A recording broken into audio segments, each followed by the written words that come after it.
Shopping and dining over Thanksgiving and maybe watching some football games. Big government Republicans and Democrats were busy shredding the last vestiges of the Constitution.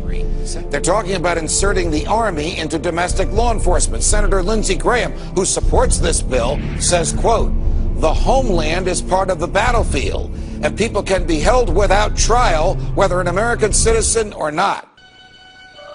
I, Barack Hussein Obama, do solemnly swear to preserve, protect, and defend the Constitution of the United States. The original Constitution, I think it is an imperfect document, and I think it is a document that reflects some deep flaws in American culture, the colonial culture nascent at that time. I think we can say that the Constitution reflected an enormous blind spot in this culture, and that the framers had that same blind spot. It also reflected the fundamental flaw of this country that continues to this day.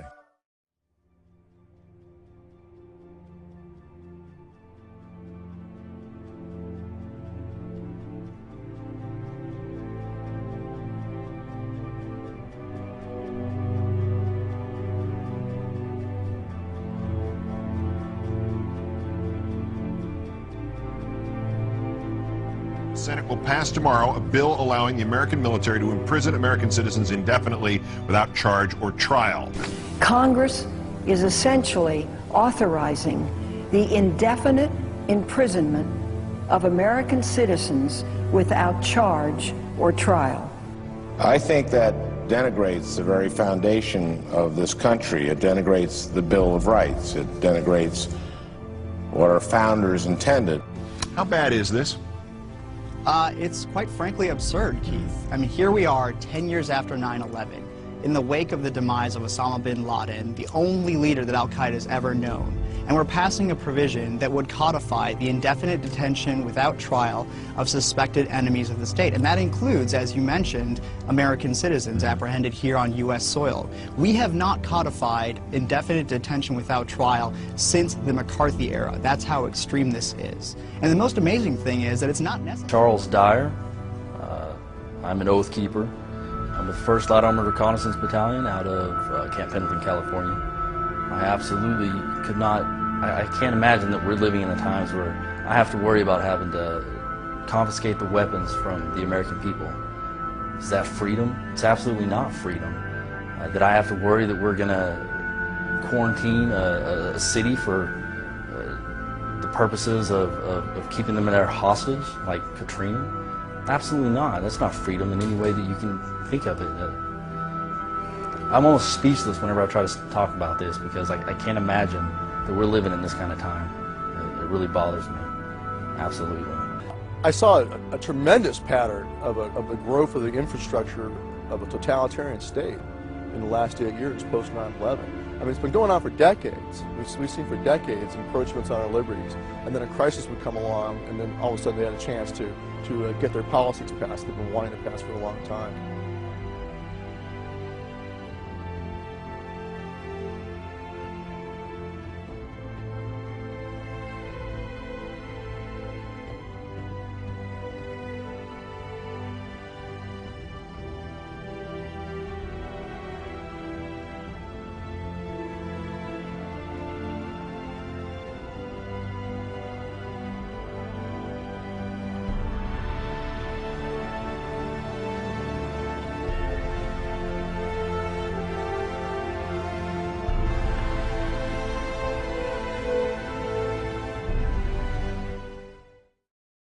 If you need a painted picture of what is happening in this country, let's recognize how history repeats itself.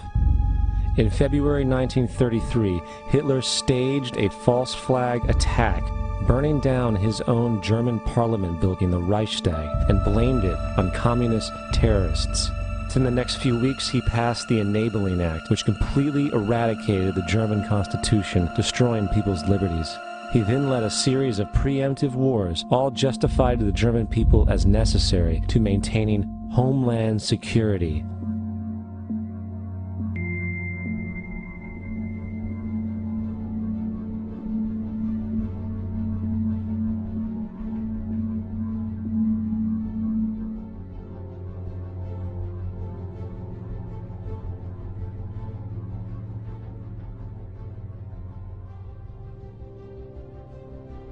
am Schicksal des Kommunismus und der sich mit ihm verbrüdernden anderen Organisationen ändert dies nichts.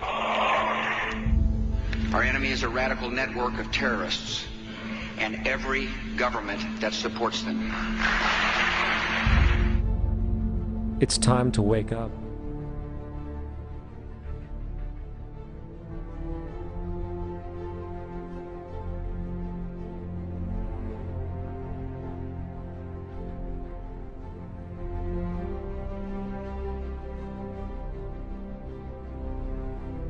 If your family was awakened in the middle of the night by a team of federal officers, well, that's exactly what happened to a woman and her children in Granville County. Amanda Lamb is in the newsroom joining us now. And Amanda, we understand that because this case falls under the Patriot Act, a lot of the usual rights for defendants not available here.